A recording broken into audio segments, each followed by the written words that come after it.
I really don't know how to describe America anymore to people who haven't been here, aside from just calling it a late-stage capitalist wasteland, because when you leave home, you'll find nothing but abject poverty, fast food restaurants, and data centers. And if you venture out a little bit further than that, you'll run into even more data centers. But if you go further than that, then, well, you guessed it, you're just going to run into more data centers. In my state of Oregon, for example, there's more than 140 data centers across our state, with 115 up and running and another 27 being constructed as we speak, because I guess you can never have too many data centers. It's like we're going for the highest score or something like that. But I mean, that's not actually the case, because as many data centers as we have in my state of Oregon, we're only 9th in the nation for having the most data centers. The top 2 states competing for first place are Texas and Virginia, and guess how many data centers they have? Around 600 each. 600 each.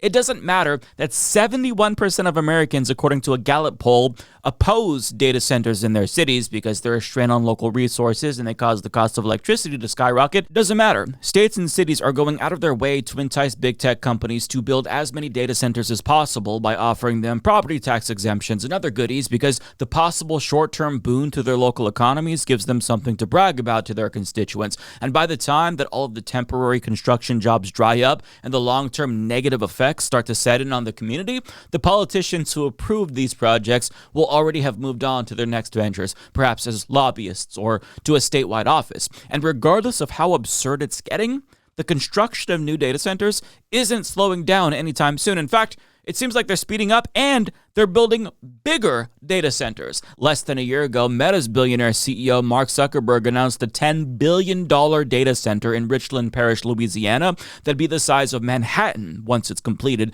And not even a year later, billionaire Kevin O'Leary, the shithead from Shark Tank, has already one-upped Zuckerberg by announcing a $100 billion data center in Utah that's more than twice the size of Manhattan. And as Leah Larson of the Salt Lake Tribune explains, the project's boosters say it will likely need 9 gigawatts of energy at full build, more than double the electricity currently used by the entire state of Utah. That energy will likely come from a pipeline carrying natural gas from Wyoming to Nevada, Oregon, and California. But it gets worse, because Professor Robert Davies of Utah State University warns it could emit an additional 7 to 8 gigawatts of energy in the form of waste heat that'll be dumped into Utah's Hansel Valley. And to put it into perspective, that's the equivalent of about 23 atom bombs worth of energy dumped into this local environment every single day. I'm going to repeat that. That is the equivalent of 23 atom bombs every single day. Now, Professor Ben Abbott of Brigham Young University says that much heat would literally alter the entire climate in that area. It raised local temperatures by 5 degrees Fahrenheit during the day and up to 28 degrees at night. And he adds, that's the difference between Utah's semi-arid climate and the Sahara Desert. It'd be devastating to local wildlife and the community. And the kicker is that Utah politicians are actually rewarding billionaire Kevin O'Leary for building this monstrosity in their backyard. Ellen Thomas of Business Insider reports that a draft version of the agreement shows that O'Leary's company will receive a 100% personal property tax rebate and an 80% real property tax rebate for up to 30 years. Now, what do residents get in return, aside from pollution and the total destruction of their local environment? Well, they get 10,000 temporary construction jobs and 2,000 permanent jobs, according to Kevin Leary, of course. Now, researchers found that the number is closer to 4,000 temporary construction jobs and less than 1,400 permanent jobs. But even that estimate is actually a bit rosy, because More Perfect Union talked to a researcher who looked at data centers in Texas, and he found that they don't really create any new jobs in actuality, and the costs far outweigh the benefits. Economics researcher Michael Hicks decided to study the rise of data centers in Texas to understand what communities are actually getting in return for massive tax abatements. He published his report on Substack. So what did he find? They're not creating jobs, they're not adding income, they're not providing tax revenue to Texans to build schools, to maintain their road network, or to improve their electric infrastructure, which is a problem in the state. He also found something that really disputes the whole idea that data centers are creating new jobs. Transitioning people from a non-data center related information services into data centers. The men and women you see working at a data center site, many of them would have been on a residential or apartment building construction site. When it comes to tax breaks and financial incentives, Hicks found a lot of similarities in Texas to what I observed in Oregon.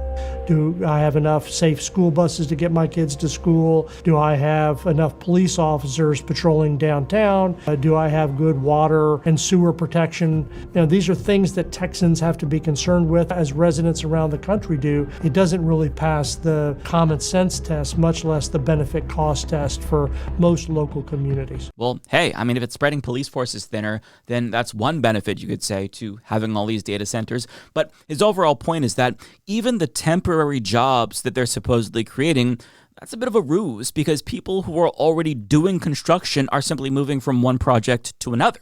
So there's no real long-term economic benefits to anyone but the billionaires who own these data centers. But Kevin O'Leary would argue that there actually is a benefit if you think about the bigger picture, you see, because this is about the long-term competitiveness of the United States. See, we have to build all of these data centers to keep up with China in the AI sector. And Kevin O'Leary says that he's building even more data centers so we can compete with China. And in fact, he needs to build 10 more of this size in particular, and says that every state and province needs to contribute also we can keep up with China. Sounds wonderful. It doesn't matter if we want them or not, because we're going to get them anyway, because tech billionaires have decided for all of us that AI, something all of us fucking hate, is a necessity because we have to invest in AI to compete with China, and also because it makes them a lot of money, and also because they want to replace every last worker they have with AI. So shut the fuck up about AI potentially taking your jobs because they're giving you these temporary jobs instead. Are they not merciful? But as obscene as this is, I'm sure that Elon Musk or Jeff Bezos is going to propose some new project that makes Kevin O'Leary's look like a joke. Maybe they'll build some $500 billion data center that's 10 times the size as Manhattan that produces 100 atom bombs in heat. I don't know. And I'm not sure who else noticed this or not, but it seems a little bit coincidental that these data centers are almost always constructed in our backyards, often in rural areas reserved for farmland, as opposed to, say, more wealthy areas where all the rich people live. That's an interesting coincidence, right? Now, if you're wondering why rich and powerful people who apparently love data centers so much don't want them constructed in their neck of the woods, well, let's just say there's a lot of reasons why they're mostly putting them next to the poor's. Benedict Collins of Tech Radar reports that people living nearby to AI data centers in the US are increasingly reporting illnesses caused by near imperceptible hum. The infrasound, which in some cases can be felt rather than heard, is causing people living in the vicinity of several data centers to fall sick with symptoms such as headaches, insomnia, nausea, and anxiety. Those living near certain data centers have reported noise levels approaching 100 decibels 24 hours a day, 7 days a week. And in Fayetteville, Virginia, residents started to notice that their water pressure was unusually low, and it turns out, as Politico reports, the nearby data center connected 2 industrial-scale water hookups that was sucking up almost 30 million gallons of water from the community, the equivalent of 44 Olympic-sized swimming pools. But in the Lake Tahoe region, data centers created a full-blown energy crisis for its 49,000 residents. Fortune reports NV Energy, the Nevada utility that has supplied the bulk of Lake Tahoe's electricity for decades, told Liberty Utilities, the small California company that services the region, that it will stop providing power after May of 2027. The reason? NV Energy needs the capacity for data centers, as in the energy supplier for the Lake Tahoe region is telling the utility company that it has less than a year to find another power source. Sorry, people of Lake Tahoe, we're going to kick you to the curb because we've got data centers to service. So good luck. Hope you can find a new supplier in time. It was bad enough when data centers were causing the cost of electricity to go up, but now they're starting to just take over suppliers altogether. They need their own suppliers because they take up so much fucking energy. It is truly insane. But as bad as all of this sounds, it could be worse because some data centers are literally poisoning people to death.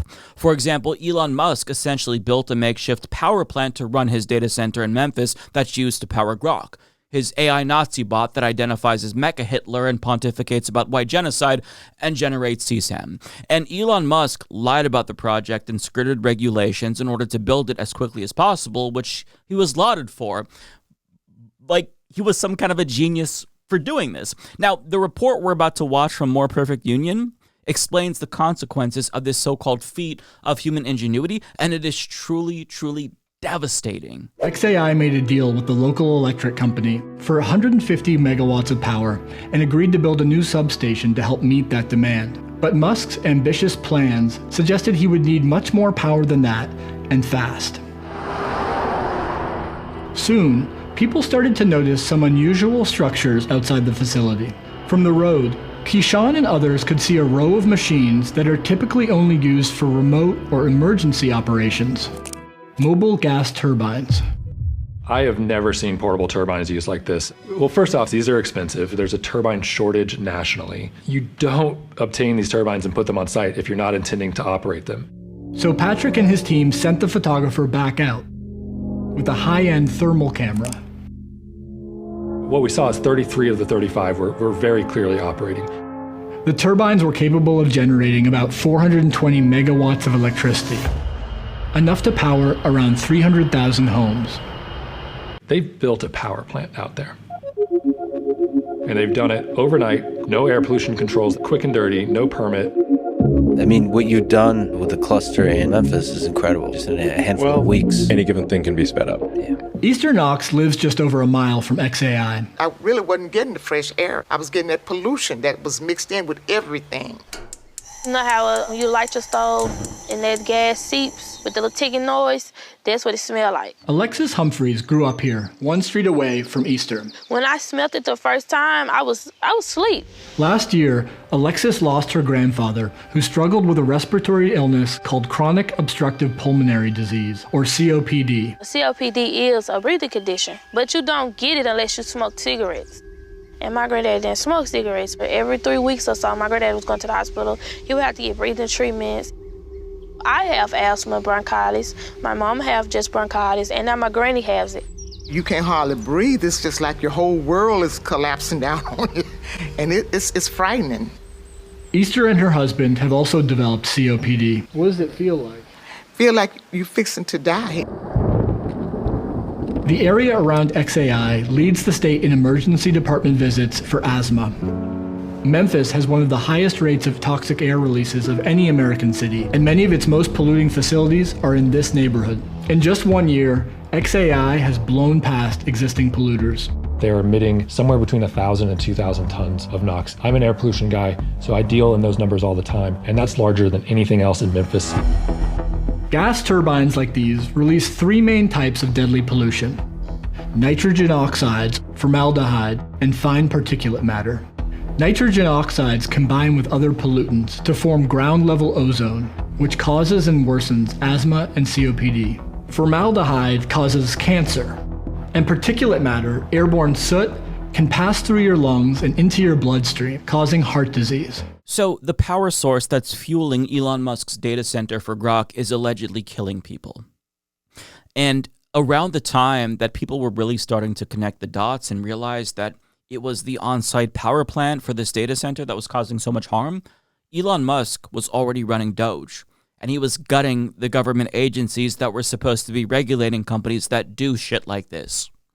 But in all honesty, it's not like he would have been held accountable if he wasn't in charge of Doge, because the billionaire dickheads who are building all of these data centers, they basically run our government either way. HuffPost reports that big tech billionaires like Elon Musk, as well as Tim Cook of Apple, Jensen Huang of Nvidia, and a whole host of other rich dickheads from Wall Street are accompanying Trump on his trip to China as if they're diplomats or something. But I mean, they kind of are at this point, right? They dictate our policies, so they might as well conduct foreign relations on our behalf too while they're at it. But sarcasm aside, my point is that the people shoving AI down our throats and forcing us to live next to these data centers have completely captured our government at all levels. Federal, state, local, doesn't matter. They've also captured both parties in every single state as well, albeit to varying degrees. Nonetheless, they've got them all in their back pockets. And the takeaway is that as bad as it is now, it's almost certainly going to get worse. But Be proud, my friends, because all of the pollution and deaths are apparently worth it so we can be more competitive with China in a useless, fake sector propped up by speculation about future potential. Yippee!